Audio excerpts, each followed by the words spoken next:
जी हाँ दोस्तों, नमस्कार। आज के वीडियो में हम लोग देखेंगे तुक्केबाजी कैसे किया जाता है। ठीक है ना। तुक्केबाजी, आप एग्ज़ाम चाहे यूपी पुलिस का हो या जीडी का या फिर रेलवे का, ये ट्रिक सभी एग्ज़ामों में काम करेगा। तुक्केबाजी, ठीक है ना। तो तुक्का कैसे लगाएंगे, हम लोग गणितीय विधि और वैज्ञानिक विधि दोनों के एक एक दो पॉइंट इसमें हम लिए हैं। ठीक है ना। तो आइए देखते हैं क्या होता है तुक्केबाजी कैसे लगाएंगे। जो 17 और 18 तारीख को एग्ज़ाम होने वाले हैं यूपी पुलिस का, उसी को हम लोग लिए हैं। ठीक है ना। तो क्वेश्चन है 150, टाइम है 120 मिनट। तो आप 150 क्वेश्चन मत अटेंड करिए, ठीक है ना, क्योंकि ऑलरेडी टाइम कम है। अटेंड करिए पूरा, लेकिन यही बात तुक्का मारने की बात। तो तुक्का देने से पहले 120 क्वेश्चन यदि हम लोग करते हैं, मान लीजिए 120 क्वेश्चन कर लेते हैं, 1 मिनट का एक क्वेश्चन, भरपूर पढ़ने का समय और सोचने का मौका भी आपको मिल जाएगा। 150 क्वेश्चन करने आप जाएंगे तो टाइम ही कम पड़ जाएगा एग्ज़ाम में, है ना। तो कम से पहले आप लोग सीधे सीधे 120 क्वेश्चन करने की कोशिश करिए। जो एक क्वेश्चन 1 मिनट में लगे, इससे अधिक ना लगे।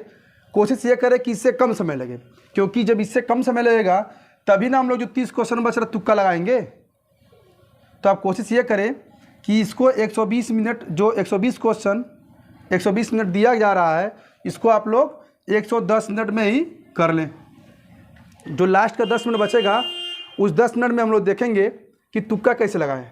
तुक्का लगे किस पे, बचे हुए प्रश्न पर तुक्का लगाएं।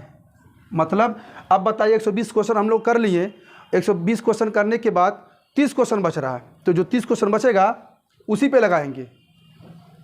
सस्पेंस वाले पे आप जैसे देखिए, मान लीजिए हड़बड़ी में क्या होता है, हाल ही जल्दी सब लगा देते हैं तो गलती हो जाता है। तो 120 क्वेश्चन जब हम लोग कर लेंगे, बचेगा 30 क्वेश्चन जो हमको लगता है कि हमको नहीं एकदम आ रहा है, एकदम बिल्कुल ही नहीं आ रहा है। तो वैसे देखो तो 120 क्वेश्चन होने के बाद कट ऑफ में आने का चांस तो बहुत है, लेकिन फिर भी बाकी इच्छा आप लोगों की है कि तुक्का लगाए कि ना लगाए, है ना। तो कैसे लगाएंगे, मान लीजिए कि उस पूरे क्वेश्चन जो दिया गया था, 150 क्वेश्चन है ना, 150 क्वेश्चन में 4 विकल्प, आपको प्रत्येक क्वेश्चन को 4 विकल्प मिलेंगे। और 150 क्वेश्चनों का जो आंसर है, ए मान लीजिए 46 है, बी 42 है, सी 27 है और डी 35 है। तो एक चीज़ देखिए ध्यान से, अगर हम कहें ए 46 हो गया, बी 42 हो गया, डी 35 हो गया, तो ये बताइए, ये तो 150 क्वेश्चन हुआ है ना।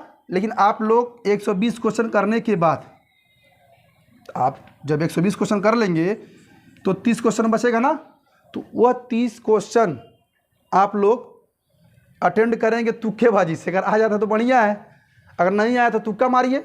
तुक्का लगाएंगे कैसे, देखिए, अगर ए में 46 है, बी में 42 है, डी में 35 है, तो 27 क्या है, इसकी प्रायिकता, इसकी प्रोबेबिलिटी अधिक हो गई ना, कि जो इन 30 क्वेश्चनों में ऑप्शन नंबर सी होने का। तो ऑप्शन सी हम लोग चुनाव कर सकते हैं, ठीक है ना। तो तरीके क्या क्या है, आइए देखते हैं। MCQ जो क्वेश्चन रहेगा अच्छे से पढ़ें, जो क्वेश्चन दिया रहेगा उसको बढ़िया से पढ़ लें। पढ़ने के बाद हम लोग तुक्केबाजी करेंगे। कैसे करेंगे, यदि आपसे क्वेश्चन हल नहीं हो रहा हो, ऐसा होता है एग्जाम में ना, कि एग्जाम सेंटर में बैठे क्वेश्चन ना लगे। जब क्वेश्चन ना लगे तो क्या करेंगे, तो विकल्प में कोई नहीं अगर दिया हो या सभी दिया हो, उसी टिक कर देंगे। जैसे मान लीजिए A B C D 4 option दिया हुआ है, 4 ऑप्शन में आपको एक विकल्प मिलेगा ना, कि इनमें से कोई नहीं या सभी, हो सकता ना मिले। यदि आपको ऐसे मिल जाए और वो क्वेश्चन आपसे परीक्षा एग्जाम में सॉल्व नहीं हो पा रहा है किसी कारण, समय की वजह से या फिर कुछ मिस्टेक हो चुका है, तो ऐसे कंडीशन में हम लोग कोई नहीं या सभी को टिक कर देंगे।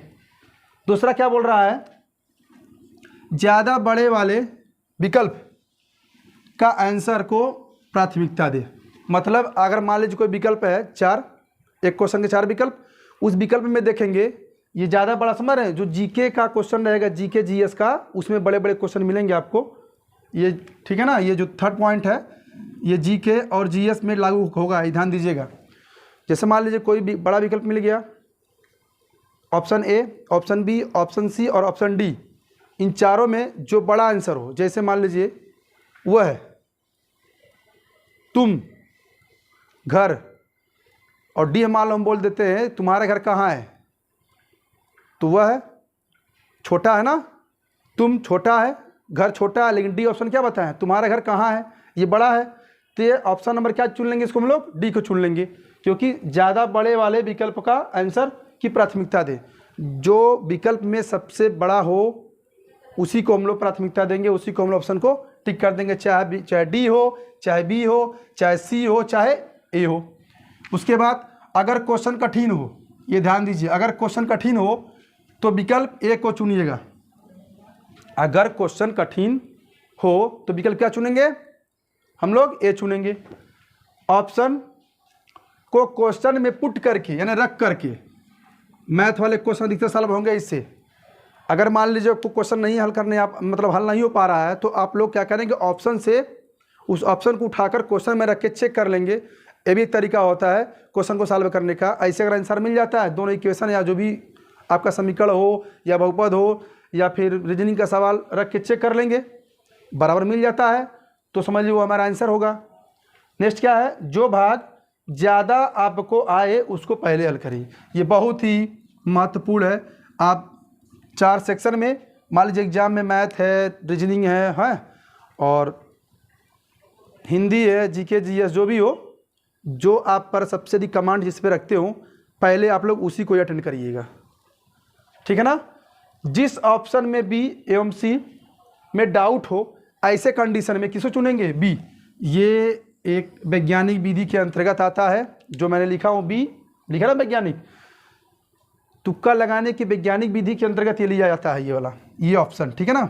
ये मान लीजिए कोई ऑप्शन आपको बी और सी में एक डाउट हो कि अरे भाई इसका आंसर ये होगा, लेकिन तब आप लोग क्या करेंगे, ऐसे कंडीशन में ऑप्शन बी को प्राथमिकता देंगे, ठीक है ना। थोड़ा वीडियो जल्दी है क्योंकि इसमें हम लोग ये फिजूल काम है, क्योंकि अगर पढ़े रहेंगे तो सब हो जाएगा, अगर नहीं पढ़े रहेंगे तो कभी कभी ये भी काम कर देता है। इसलिए यहाँ हम लोग ज़्यादा लंबा वीडियो नहीं बनाएंगे, बस छोटा टॉपिक है, आप लोग देख लीजिए। हो सकता है एक आध दो क्वेश्चन इसके माध्यम से आप लोग का सही हो जाए, ठीक है ना। तो अगला क्या है, दो विकल्प को गलत करने का प्रयास करें। जैसे हम कहें कि उत्तर प्रदेश की राजधानी कहाँ है, तो ऑप्शन में मान लीजिए लखनऊ है, तो आप लोग को पता है लगा देंगे, लेकिन गलती से कहीं इलाहाबाद हो गया, आगरा हो गया, है ना, एक गोरखपुर आ गया, लखनऊ, तो आप 2 ऑप्शन गलत मार के, ये तो पक्का क्वेश्चन है, मैंने गलत क्वेश्चन बोल दिया, क्योंकि सबको पता होगा कि उत्तर प्रदेश राजधानी क्या, लखनऊ है। तो आप 4 विकल्प मान लीजिए ए बी सी डी दिया हुआ है, अब किसी ना किसी तरह 2 ऑप्शन को गलत करने का कोशिश करें। यदि 2 क्वेश्चन आप लोग गलत, मतलब 2 ऑप्शन गलत कर देते हैं तो बचेगा 2 ऑप्शन, और दोनों ऑप्शनों में बी और सी में क्या होगा कंडीशन, तो अधिक से अधिक बी और सी को चुनें। अगर मान लीजिए 2 विकल्प का गलत कर देते हैं तो बचेगा, मान लीजिए आपने ए और डी को गलत कर दिया, अगर इसको समझते हैं, अगर ए और डी को हमने गलत कर दिया तो बचा बी और सी, तब किस में लगाएंगे हम लोग, तो प्राथमिकता किस में देंगे, बी को देंगे, ठीक है ना। अधिक से अधिक बी और सी को चुनें, कोई भी तुक्का लगाइए, ऑप्शन बी ऑप्शन सी को तुक्का लगा सकते हैं। और हाँ, इसमें 1/4 का नेगेटिव मार्क है। ये छोटी छोटी चीज़ें थी जो हमने आपको बताया, और तुक्का लगाना ये उचित नहीं होता है, क्योंकि नेगेटिव मार्किंग एग्जाम में नंबर से कटते हैं 1/4, और जब नॉर्मलाइजेशन होता है तो नंबर भी कटने के चांस और बढ़ने के चांस भी अधिक होते हैं। तो कोशिश ये करें आप लोग कि तुक्का से दूर रहें, ठीक है ना। तब तक के लिए नमस्कार।